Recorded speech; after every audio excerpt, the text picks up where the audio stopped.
大家好，欢迎来到科技美学，我是那言。在过去几个月当中呢，我们先后为大家测试了国产主打性价比的4台1000元手机，以及位于2000元档位的主力机型。那很多朋友提到是不是应该测试一下国产的高端旗舰机型呢？本期节目呢，我们就和大家一起来解构一下市面上几款有代表性的高端机型，探寻一下国产品牌冲击高端市场的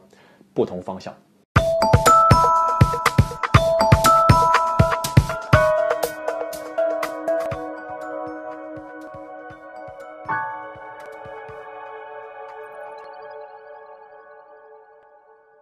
那我们必须要说呢，以往在3000元甚至更高的档位呢，我们只能看到国际大品牌的旗舰机型消费者呢从心理预期上也更容易接受一些，而国产机型呢，偶尔有那么1-2台是很难取得市场的认可。但是随着智能机产业越来越成熟，国产手机厂商进步是非常明显的，他们在技术方面越来越积极，在品牌的塑造方面呢愈加成熟。今年的几款高端机型呢，都取得了市场的广泛关注。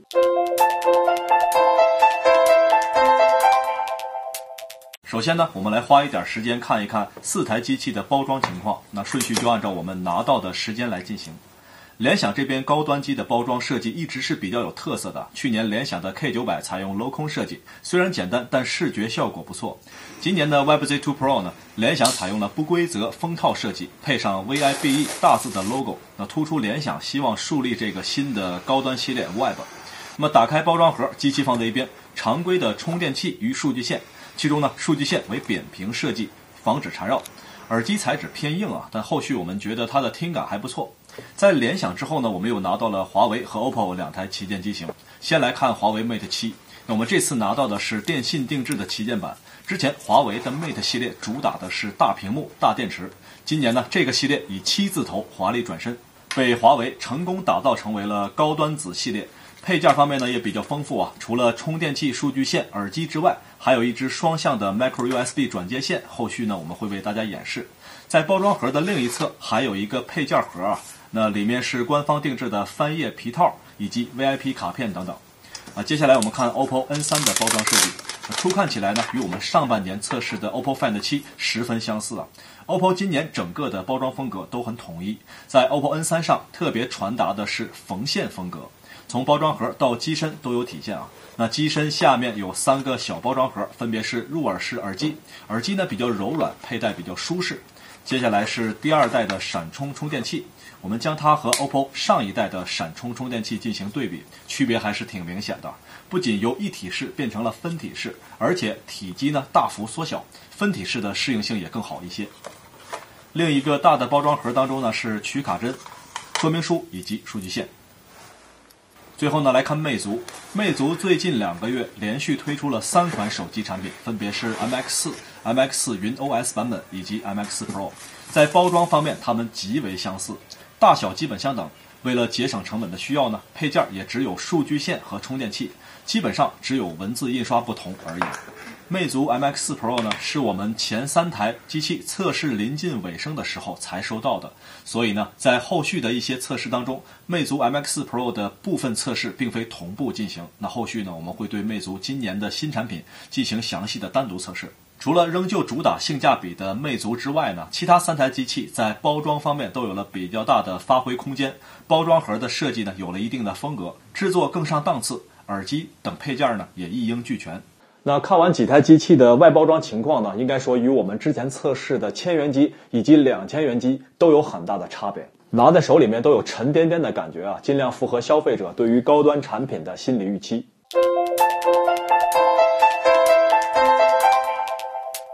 其实呢，联想的 WebZ2 Pro 呢，与它之前的 K900 并不是一个系列但感觉上它们有着非常明显的延续和传承。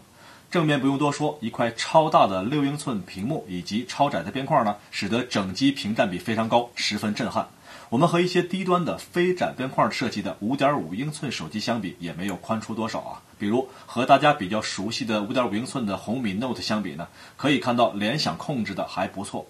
那侧边和背板是联想设计的重点。之前 K900 采用的是分段式的单片钢板，比较巧妙地规避了一些制造上的难度。而这一次呢，联想则直接对钢材使用了一体成型技术，拿掉了常见的接缝，并辅以边缘的切边。那背板边缘还有少量的弧面设计，使得握持感并不生硬。钢板表面的织物纹理印花是直接打磨在背板上面的，这也比之前 K900 的单向拉丝更加细腻。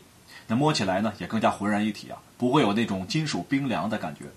一体成型的机身加上恰当好处的质感，我们觉得这才像是一块钢板应有的艺术之旅。那去年的联想 K900 啊，身上有多枚明显的螺丝钉，让人争议很多啊。那今年呢，联想仍旧保留了这样的设计，但是螺丝钉缩小了很多，也精致了很多。整个机身设计呢，唯一让人有些吐槽的地方就是突出的摄像头。联想甚至还在镜头外圈加上了红色装饰啊，让人感觉有些突兀。那我个人还是更喜欢去年 K900 扁平的设计。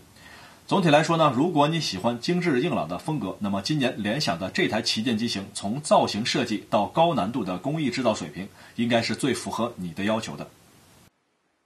很多人说呢，华为 Mate 7是今年一款十分令人意外的产品啊，因为在大部分时间里，我们都看到的是荣耀 3X、荣耀畅玩版和荣耀6在中低端市场和小米纠缠的难解难分啊，怎么会突然出现了华为 Mate 7这样高价位的产品？其实呢，华为的移动部门旗下有很多的系列啊，和小米针锋相对的主要是它的互联网子品牌华为荣耀，而 Mate 系列则属于华为品牌本身。那华为旗下还有其他几个系列在售啊，只不过不像华为荣耀这么火爆而已。所以呢 Mate 7这样的定位和定价倒不能说令人意外了。应该说呢，荣耀系列积攒的高人气以及华为今年恰当的营销，使得 Mate 7取得了意外的关注度。那华为 Mate 7正面采用了是3段式的设计，6英寸屏幕加上屏幕四周的黑边设计，使得视觉冲击力很强。而华为 Mate 7本身的边框也很窄啊，在光线下呢，屏幕与黑边是有一定色差，但并不明显。总体看呢 ，Mate 7正面给人的感觉层次感很强，也很成熟。侧边呢是常规的按键，位置也都比较合理。有一点比较特殊的是，华为 Mate 7底部数据线接口并不在最中心的位置啊，有强迫症的同学恐怕会难以接受。那 Mate 7的背板与去年的 HTC One Max 设计非常相似啊，主要是金属加塑料的3段式组成。在公布之初呢，也引起了一些发烧友，包括 HTC 的质疑。那我们实际对比之下，确实挺像的啊。当然，去年的 HTC One Max 呢，不算成功，影响力也比较小啊。应该说这种3段式的设计很经典，确实比较符合多数人的审美。另外呢 HTC One Max 背部的指纹识别采用的是美国的 Synaptics 滑动指纹识别方案，而华为采用的是来自瑞典的 Fingerprints 的按压式指纹识别方案，也就是说内在是不同的。那背板的上下两边塑料光滑一些，中间呢大面积的金属有磨砂的纹理和少量的弧形，使得整机握感不错。那不同的材质呢存在少量的色差，摄像头部分呢仍旧是突出的。那虽然屏幕和机身很大，但指纹识别的位置呢恰到好处，单手握持进行解锁，操作压力并不大。OPPO N3 属于 OPPO 旗下主打拍照的 N 系列，那回归到 5.5 英寸屏幕呢，使得单手操作成为可能。设计上呢，除了顶端标志性的旋转摄像头之外，底部还加入了弧形镂空设计，那你甚至可以把这里当成是挂绳孔啊。那金属中框加上白色喷砂以及切边设计呢，与我们之前测试的三星 Galaxy Note 4很相似啊。不过侧边的耳机孔与数据线接口倒是影响到了边框的整体感，放在侧面呢也会影响到部分耳机和数据线拔插的方便程度。但是考虑到 OPPO N 系列主要是面向女生啊，那如果经常是放在包包里的话，影响倒也不会太大。那尽管与华为 Mate 7同样采用了来自 Fingerprints 的背部指纹识别方案，但实际操作过程与华为 Mate 7是完全不同的，后面我们会详细说。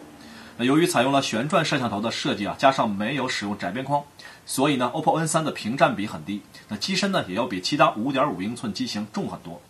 总体看来呢 OPPO N3 的风格要比上一代产品 OPPO N1 硬朗一些，但基本上还是有延续性的。接下来我们看魅族，魅族的每一代产品设计都有一个传承啊，两代产品之间会有很多相似点，让很多魅族的老用户能够找到熟悉的感觉，并且一眼就认出这是魅族的产品。而同时期发布的魅族 MX4 和 MX Pro 呢，在外观设计方面几乎如出一辙，仅仅是等比放大而已。相比上一代魅族 MX3 呢，设计上改变很小，仍旧是圆润的造型，尽量贴合手掌，特别是手机边缘与掌心的部分。MX4 Pro 上面最大的不同当然是正面的指纹识别区域按键。有很多朋友说呢，这和魅族一直以来经典的小圆圈按键设计大相径庭。但其实呢，如果回想一下魅族最初的2代产品 M8 和 M9， 倒也可以理解为一种设计上的回归，并不是那么难以理解。在外观设计方面呢，这几台机器与我们之前测试的主力机型都有很大的不同啊。除了超大屏幕和超窄边框之外呢，材质方面的运用也更加的大胆。特别是华为与联想大面积的金属背板运用啊，使得整机从外观到触感都有了较大的提升。当然 OPPO 呢是与主流机型有明显不同啊，重点突出的是旋转摄像头，将主攻女性自拍市场。还有呢，就是在握持感上，联想和 OPPO 呢明显会感觉要重一些，而华为和魅族呢则明显感觉更轻一些啊。特别是华为，尽管采用了金属背板，但你只有摸上去才会更加的放心。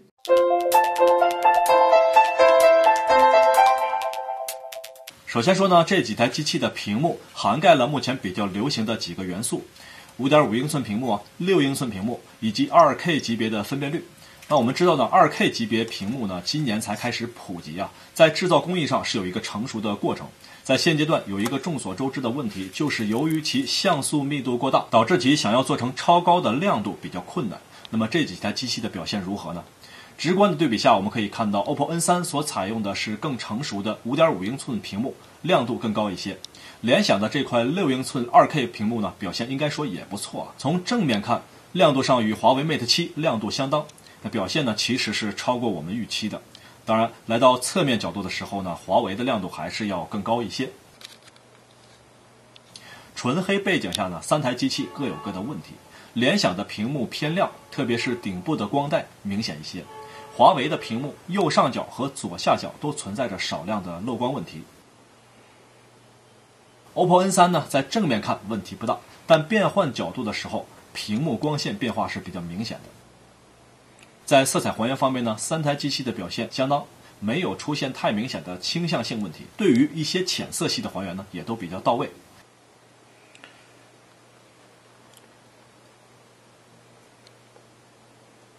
在另外2个植物和人物的场景当中呢，3台机器的表现也都不错啊。特别值得一提的是，在斜45度这个所谓的死亡对角，这几台机器都没有出现其他中低端机器上普遍出现的画面偏白变色的问题，整体表现呢是比较均衡的。我们在测试的尾声的时候收到了魅族 MX4 Pro， 那作为 2K 级别分辨率的屏幕呢，我们将它与联想做一下直接的对比。那细腻程度我们就不做过于详细的测试了，我们最关心的还是在 2K 分辨率这样的高密度下，屏幕的亮度究竟怎么样。参加这一环节测试的还有 5.36 英寸的魅族 MX4。实际对比之下呢，我们比较惊讶的结果就是魅族 MX4 Pro 的亮度是最高的，比联想的 WebZ2 Pro 高，甚至还要高于魅族的 MX4。在黑屏状态下，我们注意到 MX4 Pro 还是有一些漏光的啊，在屏幕的右侧。那魅族的今年这2款产品呢，我们会在后续做单独的测试，这里就不再赘述了。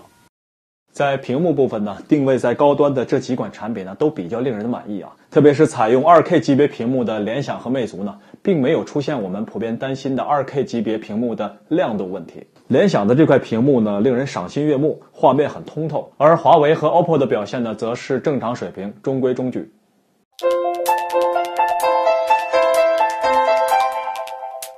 随着 iPhone 的开路呢，指纹识别这项技术受到越来越多厂商的重视，特别是在今年，众多的国内外厂商都尝试加入指纹识别。我们这次测试的4台机器当中，有3台都加入了指纹识别技术，并且采用了不同的方案和实现过程。那么它们的表现如何呢？我们要重点测试以下几个方面了。使用是否方便？那既然要测试指纹识别，我们当然要和目前市面上最为人们熟知的 iPhone 来做对比。从方便程度上讲呢，如果只看单手握持的情况下，指纹识别的方便程度其实正面和背面的差别并不大，只是一个用拇指，一个用食指而已。在单手的情况下都是可以顺利完成的，但是有一种情境下，正面要比背面更加的方便，就是当你的手机放在桌面上的时候，如果你不希望拿起手机进行解锁操作，而是直接点击手机，显然正面更加的方便。而华为和 OPPO 呢，当然得拿起来解锁才行了。录入体验如何？那想要在实际使用中有比较好的指纹识别率呢，先期的录入工作是非常重要的。苹果的录入过程是比较长的，除了要进行指尖的指纹录入，还会进行指尖周围的录入。而魅族的录入过程呢，与苹果非常的相似，甚至呢耗时要更长一些。你需要抬起指尖反复录入大约10次到15次左右。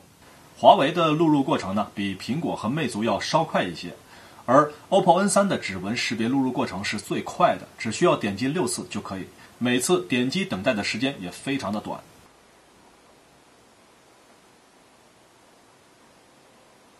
实现过程有何不同呢？由于苹果采用了 AuthentiTag 的指纹识别技术所以其他厂商必须寻找替代方案。之前三星和 HTC 所采用的 Snaptics 滑动指纹识别方案呢，由于对手指的角度有比较严格的要求，所以实际体验并不好而下半年，很多厂商开始采用不挑角度的按压式方案，体验要提升不少。那我们粗看起来呢，4台机器无非是正面识别和背面识别，但它们实现的过程其实是不同的。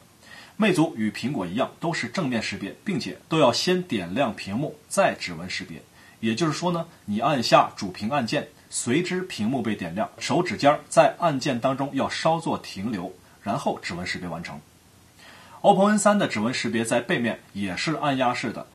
即先通过按钮点亮屏幕，而后再进行指纹识别。那么这3台机器的指纹识别呢，由于需要指尖稍作停留，所以呢这个过程需要你进行少量的学习和适应。如果指尖点亮屏幕后抬起的太快的话呢，指纹识别就会容易失败了。华为的背部识别区域呢，并不是按钮式的，当指尖触碰到这一区域的时候，系统不经过点亮屏幕的过程，而是直接解锁进入系统，整个过程基本不需要学习和适应。识别速度如何？指纹识别的速度会影响到我们对于这项技术便捷程度的感觉。那我们通过慢镜头以及多个角度来看一下这4台机器指纹识别的过程。如果单纯讲速度的话呢，由于华为 Mate 7省掉了点亮屏幕的过程，所以呢进入系统的速度是最快的。紧接着是 iPhone 6，只需稍作停留即可识别完成。而魅族和 OPPO 的识别速度大致相当，指尖在按键上停留的时间比苹果要稍长那么一点点但是由于 iPhone 6进入桌面的动画稍长，视觉上的魅族和 OPPO 似乎更快。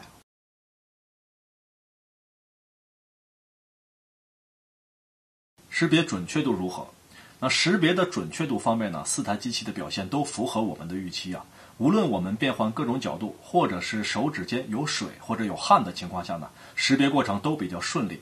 但是其中 OPPO N3 在使用指尖侧面解锁的时候比较容易失败。经过实测，我们认为在录入的过程当中呢，OPPO N3 只采集6次，并且采集的过程当中呢，没有提示用户变换手指的姿势，所以呢，指尖的边缘并没有录入。那针对这个情况呢，我们变换了不同的姿势再次录入。这一次呢 ，OPPO N3 的识别率大幅度提升了，与其他机器的差别很小。我们希望 OPPO 改进这一环节。对于任何一台指纹识别设备来说呢，为了提高识别的成功率，我们给大家的建议是，最常用的手指进行多次重复的录入，比如双手的拇指和食指进行2至3次的录入。那这样在实际的使用过程当中，成功率就高很多了。那么具体到这几台机器呢，华为的指纹识别速度最快，而魅族的指纹识别呢，适应的场景更多。那应该说呢，国产机型对于新技术的消化速度是令人惊喜的。怎样才能加入科技美学的公众微信呢？我们打开微信，选择通讯录，点开订阅号，点击右上角的加号，在查找公众号的框中呢，输入科技美学，看到那个熟悉的图标了吗？点击就可以加入进来了。如果你不嫌烦的话呢，还可以将科技美学的账号添加到你的桌面。在科技美学的公众微信账号呢，有关数码的任何问题，你都可以向我提问。每天呢，我都会以语音的形式回答大家的问题。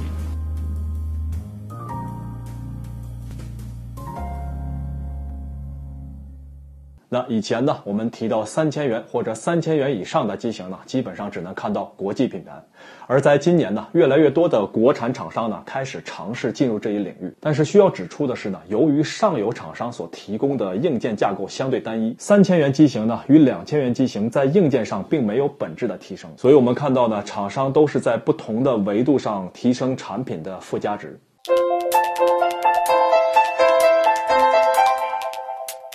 在影像系统方面呢，为了追求差异化，4台机器呢都使用了与主力机型不同的方案。这其中呢，华为是比较常规的啊，而像素最高的是魅族的2000万像素。功能最特别的当然是 OPPO 的旋转摄像头。我们的测试呢，不仅要看样张，更要看一看几台机器在影像系统方面有哪些独特的特色功能啊，实际的拍照体验究竟怎么样。首先来看联想，联想的这块6英寸 2K 屏幕呢，在拍照预览的时候给人感觉是很震撼的，但是我们注意到预览画面是略有延迟的，感觉像浮动镜组在回味。功能方面呢，除了常规的自动模式之外，联想还引入了一项专业模式。在这个模式下呢，除了画面中间的水平仪之外，还可以实时显示拍照场景的参数状态，并且可调的选项非常详细啊。另外就是我们将拍摄图标向左滑动的时候，会调出一个很多朋友非常熟悉的拍照界面。我估计这里会有很多吐槽的声音吧。好吧，我们也不做过多的评论啊。我想说的是，如果只看功能的话，这个拍照界面呢，在操控上确实非常的方便。这些年我们在手机拍照操控上看到了很多厂商做出的不同尝试了。那截至目前为止呢，我认为 Lumia 所倡导的这套操控方式是最适合触屏设备的。接下来我们看华为 Mate 7。像素方面呢，华为是这4台机器当中最低的啊，性能参数、拍照的一些特点呢，基本上与我们前段时间测试的荣耀6相同，并没有特别的地方。让人印象深刻的抢拍功能仍旧在啊，也就是黑屏状态下快速双击音量键，系统会自动进行拍照，速度很快啊。和华为荣耀6不同的是，增加了追踪对焦功能。我估计这项功能接下来会成为华为后续机型当中的标配了。对于场景中一些移动物体进行锁定对焦，在拍摄小朋友的时候会比较有用啊。有一个小问题一直存在，在拍摄照片之后，下方的预览图片是无法显示的。那我们在测试荣耀6的时候就有这个问题，我们认为这不应该是故意设计的。接下来呢，我们看 OPPO N3。OPPO 今年在影像系统方面主打的就是超清画质了。那我们上半年对 OPPO Find 7进行测试的时候，已经详细解读过这项特别的功能了。一句话总结呢，超清画质并非简单的照片差值，而是多帧合成技术的灵活运用，即使用首张全像素，后续补充像素的合成方式。在一些重要的场景下呢，既保证了拍照的成功率，又增加了很多的细节。在手机影像传感器技术没有飞跃式增长的情况下呢，OPPO 的超清画质思路是值得推广的。那 OPPO N3 最重点的功能当然是旋转摄像头。从上一代产品的手动旋转到这代产品的电动旋转，那这个改进是很大的。首先，我们不再需要双手来操作摄像头部分了，单手操控旋转当然是感觉更酷一些啊。第二，上一代产品当中使用中其实有一个尴尬的地方。当我们旋转镜头拍摄之后呢，听筒部分也旋转到机身背面去了。此时你要打电话的话呢，还要手动旋转回来。而到了 OPPO N3 这代产品，当你退出拍照界面的时候，系统会将顶部摄像头和听筒自动旋转回初始的位置。可以说呢，电动旋转无论是操控的炫酷感觉，还是功能上的贴心实用，都比上代产品有了很大的进步。而其他的诸如自动旋转拍摄全景照片，则是理所当然的功能了。实际上呢，我们认为 OPPO N3 应该花费更多的精力去主攻女性自拍市场。自拍神器的领域呢，比起主流机型的市场空间要宽松很多。最后来看魅族 MX4 这一代产品啊，在影像系统方面并没有太多花哨的功能，但是2000万像素这样一个数字已经足够吸引眼球了。对于喜欢高像素的朋友来说呢，这意味着除了诺基亚和索尼之外，你又多了一个更加平易近人的选择。MX4 Pro 的拍照界面设计比较简单和易懂啊，切换场景也很方便。操控上呢，属于随手一拍的机型，只有在它的手动模式下能够进行一些详细的操作。2000万像素带来的问题就是它的全像素照片成像速度比其他机型要慢一些，连拍功能比较弱啊，当然还是可以进行30张连拍，但像素呢就降到了500万。而如果看拍照速度的话呢，只有1300万像素的华为显然是最快的，成像过程也非常干脆，毕竟呢像素压力比较小啊。在光线良好的情况下呢，3台机器在多组样张当中表现都非常接近啊，也可以看出各家厂商对于日常拍摄的优化都已经日趋成熟了。当然了，华为 Mate 7在像素和成片尺寸方面是有些吃亏的，微距照片环节呢粗看起来区别不大，但放大看华为的锐度明显更高一些。而 OPPO N3 呢，尽管像素高，但细节有些偏肉，不干脆，请大家注意金属指针上的纹理和反光。再来一张微距手办，那放大来看呢，注意胸部的毛发细节，显然联想和华为的表现要更好一些。夜景环节联想的画面亮度更亮一些但是路灯眩光控制的一般。放大看细节上呢，使用超清画质拍摄的 OPPO N3 明显更胜一筹。远处车辆细节丰富，大桥排水管的阴影比较平滑，那远处建筑的细节也更多来看前置摄像头的表现，3台机器的差别呢，远比我们想象大得多。联想这边基本没有做任何的修饰，就是一张正常的照片。华为这张最初我以为是对焦没对好但放大看我们发现对焦没问题，只是华为 Mate 7自拍默认的美化模式进行了比较大幅度的磨皮，看起来呢不大自然。OPPO N3 用的是主摄像头，所以像素是最高的人物肤色进行了美白，同时也有点红润的感觉。那对于眉毛和瞳孔也都进行了加深处理，最终效果看起来比较自然和逼真，有自拍神器的思路我们来看一下3台机器视频拍摄的情况。选择的地点呢是在图书馆，众多的书籍给画面带来了丰富的细节和多样的色彩，可以比较好的看出几台机器的色彩还原能力。首先呢，它们都是支持全高清 1080p 拍摄的，那这也是目前高端机型基本的拍摄标准。其中联想和魅族都是支持 4K 视频拍摄的，分辨率方面呢是有一定优势，但是联想的传感器对于 4K 分辨率的大数据量处理能力还有待提高。同样的状态下呢，联想的画面亮度有抖动，并且整个视频的帧率有跳动，画面的色彩呢也有一些发挥。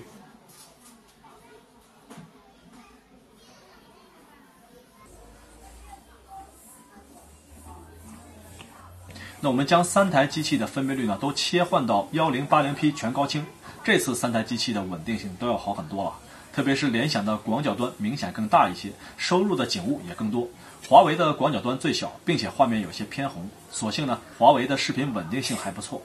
接下来呢，我们快速切换一下近景与远景，看一下3台机器在切换对焦点的时候顺畅的程度和准确程度。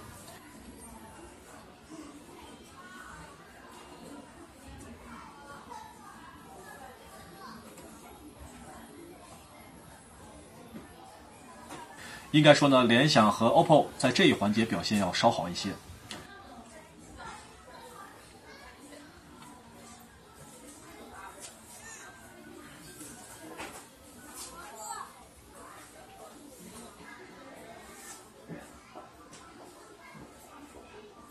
那另外呢，如果我们故意进行一些抖动的话，3台机器的表现都不太好有一点需要注意的是，华为对于场景色彩还原偏向于鲜艳，而 OPPO 的色彩呢看起来更加舒服一些。从最后这个场景，大家应该可以区分的比较明显。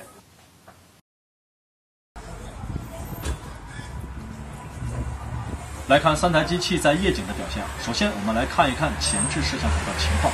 其实呢，在夜景状态下，用前置摄像头的场景可能不太多，但我们可以重点听一下在录像时候机器声音采集的情况。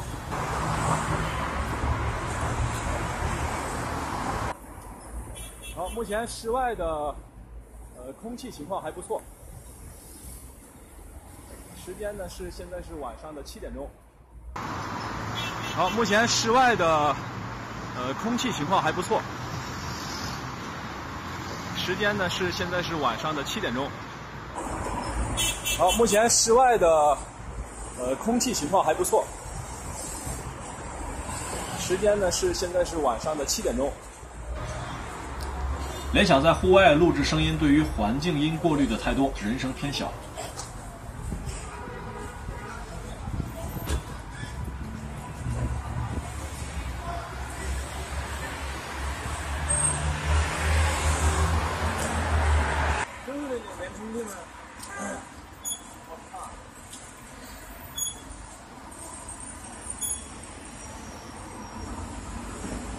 接下来呢，我们看一看主摄像头在夜景的拍摄情况。在画面亮度方面呢，联想明显要更高一些，但是其画面抖动的也更严重一些。华为的画面比较稳定，但画面也最暗。OPPO N3 的总体表现不错画面的纯净度以及对于眩光的控制都在理想范围内。不过呢，这几台机器在快速移动的时候，画面稳定性还不能令人完全满意。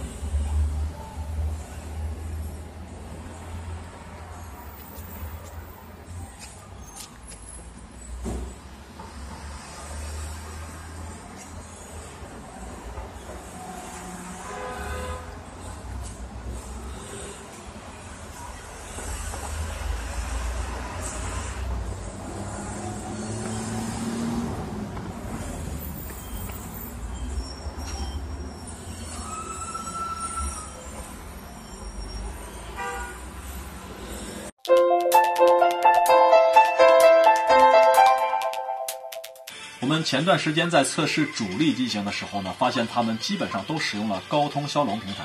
而我们这次看到国产高端机型开始尝试不同的硬件平台，分别来自高通、华为和三星。那我个人一直希望硬件方案百花齐放啊，有竞争才有前进的动力。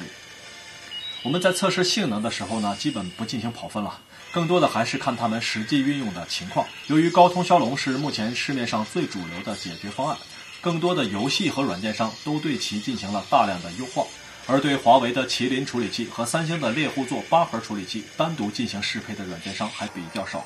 所以呢，我们花费了很多时间针对这两个平台进行大量的软件测试。从测试过程看呢，华为这一代麒麟处理器比它之前的 P6 那一代方案成熟很多，绝大多数游戏运行的都比较顺畅。在游戏体验上呢，我比较喜欢华为的隐藏式主屏按键设计，能够很大程度上避免虚拟按键带来的误触问题。那这也是目前各家厂商当中对于触屏按键比较好的一个解决方案。另外就是魅族的 MX4 Pro 在运行部分大型 3D 游戏的时候存在一些卡顿的问题。从魅族的配置上看呢，不应该啊。那我们认为这还是软件商对于三星处理器的优化不足。当然了，整体兼容性是没什么问题的。我们相信随着手机铺货的增加，这些问题呢能够得到逐步解决。还有一点呢，就是联想没有双击点亮屏幕的功能，有些遗憾啊。我们认为对于5寸以上的大屏幕手机，黑屏下的盲操作是很有必要的。它比机身实体按键的操作更加方便，体验也更好。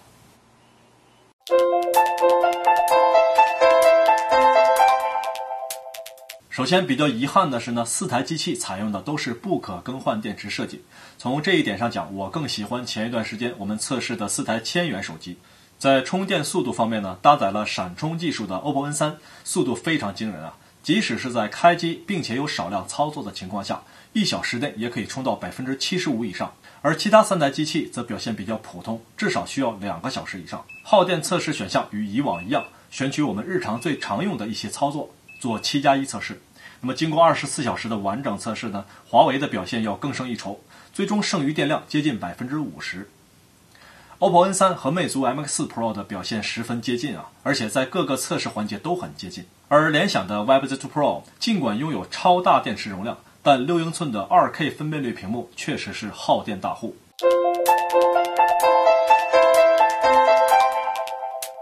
联想呢，主要还是走传统的运营商和线下渠道。那以往呢，为人们所记住的明星机型并不太多啊。那去年的 K900 呢，算是一款。而现在，联想更希望打造高于 K 系列的 Web 系列。那么，联想在营销方面的投入应该说是不惜血本的，包括请科比代言等等。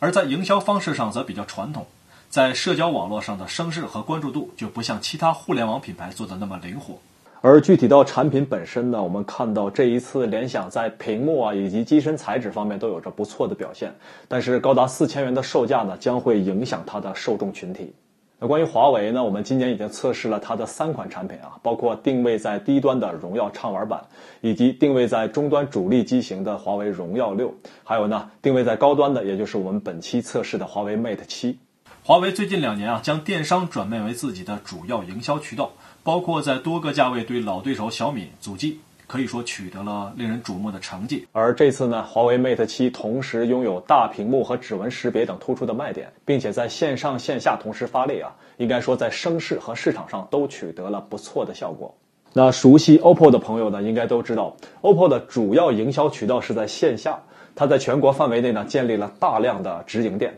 而 OPPO 在传统渠道的营销投入上是不惜血本的。与其他厂商不同， OPPO 的产品不是以高中低来定位，而是以不同的系列来区分，包括超薄的 R 系列、主力旗舰的 Find 系列以及旋转自拍的 N 系列。那我们本期测试的 OPPO N3 电动旋转摄像头呢，对于那些到实体店去购买产品的女生来说，显然是极具冲击力的。有些朋友认为啊，线下销售就是渠道成本叠加高价，但是光打广告是不够的，越是线下面对面的销售，就越是需要显性的独特的卖点。那魅族以往的营销方式呢，是线上的粉丝积累加线下的直营店销售。那首先要说呢，线下直营店渠道的成本是不容忽视的，所以我们看到以往魅族的主力机型呢，是没法定到一个比较低的价位。而魅族在今年呢，由于有了阿里巴巴在资本层面上的合作呢，使得它在营销方面更加大胆，在定价方面呢也更加的有底气。那由于本期视频的时间比较紧张啊，我们在后续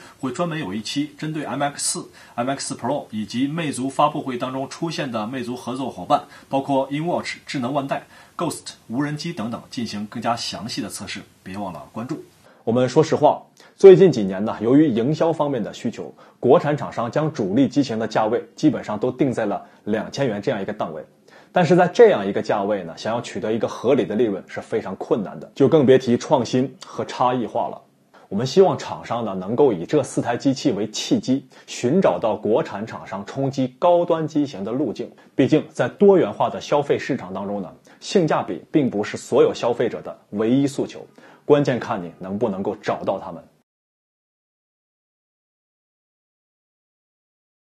好了，以上呢就是本期测评视频的所有内容了，非常感谢你的全程关注啊！想看到更多客观真实的数码产品测评呢，你只要搜索科技美学就可以了。也非常欢迎你访问我们的官方网站、官方微博，特别是我们的公众微信，每天呢我都会在这里和你共同的交流。好了，这里是科技美学，我是那言，我们下期再见。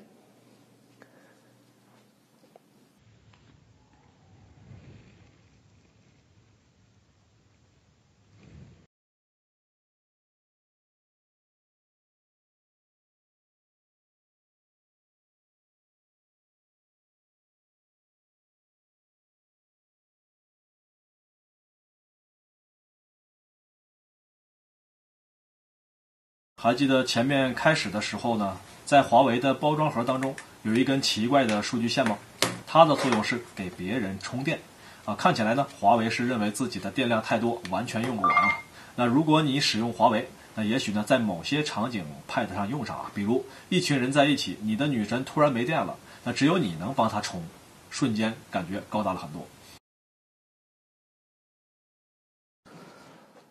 非常的不好意思啊，需要特别说明的是呢，这几台国产的高端机型，它们的定价都比较高啊，以我目前的情况还没法凑齐它们，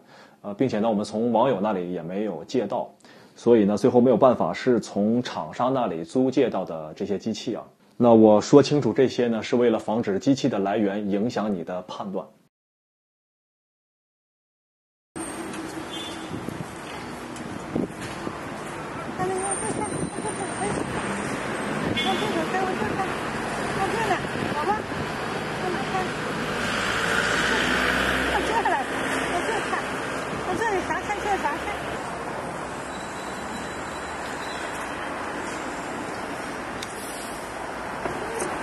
那边有骨头，那边。